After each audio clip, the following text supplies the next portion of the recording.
Hamas के साथ Israel की सेना हिजबुल्ला के आतंकवादियों को भी लगातार निशाना बना रही है। इजराइल ने हमास के कंट्रोल सेंटर, सुरंगों, रॉकेट लॉन्चर्स और सैनिक ठिकानों को निशाना बनाया है। पहली बार इजराइल ने गाजा में सेना और टैंक भेजकर अटैक किया है। इजराइल ने सेना के शुरुआती एक्शन को लंबे एक्शन की तैयारी का हिस्सा करार दिया है।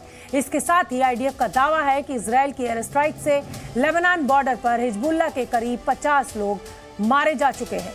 इजराइल ने हमास के खुफिया प्रमुख को मार गिराने का भी दावा किया है। 2 मोर्चों पर आतंकवादियों को सबक सिखा रहे इजराइल ने आने वाले दिनों में ऑपरेशन और तेज करने की बात भी कही है। בצד המהלכים בהגנה ובהתקפה אנחנו מקדמים את המשך המערכה ואת המוכנות לעליית מדרגה במתקפה מול החמאס ובכל החזיתות ככל שידרש।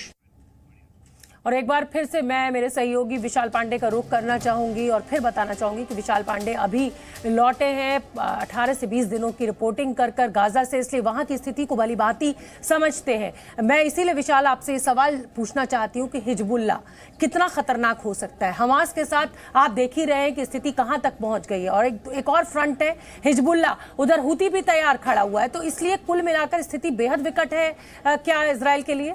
देखिए बिल्कुल, क्योंकि इजराइल का जो उत्तरी बॉर्डर है उस इलाके में हिजबुल्ला एक चुनौती इस समय इजराइल के सामने बना हुआ है, क्योंकि हिजबुल्ला की तरफ से भी रुक रुक कर रॉकेट से हमले उत्तरी इजराइल के मेटुला और उसके आसपास के इलाकों में किए जा रहे हैं और बड़ी संख्या में अब तक वहां से लोगों को खाली करा लिया गया है। कुछ लोग घायल भी हुए थे। उत्तरी इजराइल के भी जो बॉर्डर इलाके लेबनान से सटे हुए हैं वहां पर खतरा लगातार बना हुआ है। कुछ दिनों पहले वहां पर इजराइल के प्रधानमंत्री बेंजामिन नेतन्याहू ने दौरा किया और साफ तौर पर हिजबुल्ला को यह चेतावनी दी थी कि अगर वो इसी तरह से हमला करता है और युद्ध में कूदता है तो दूसरा लेबनान वॉर यहां पर छिड़ सकता है। इस बात की चेतावनी इजराइल की तरफ से साफ तौर पर दी गई। हालांकि इजराइल भी जवाबी कार्रवाई में हिजबुल्ला के आतंकी पोस्ट को लगातार निशाना बना रहा है जो बॉर्डर से सटे हुए हैं और यही वजह है कि फिलहाल कई मोर्चों पर इजराइल को यह लड़ाई लड़नी पड़ सकती है आने वाले दिनों में, क्योंकि दक्षिण में जहां हमास के साथ ये युद्ध चल रहा है वहीं उत्तर में हिजबुल्ला के साथ एक आशंका बनी हुई इस बात की कहीं युद्ध ना छिड़ जाए। और यही वजह है कि ईरान को लगातार अमेरिका भी चेतावनी दे रहा है, क्योंकि ईरान का एक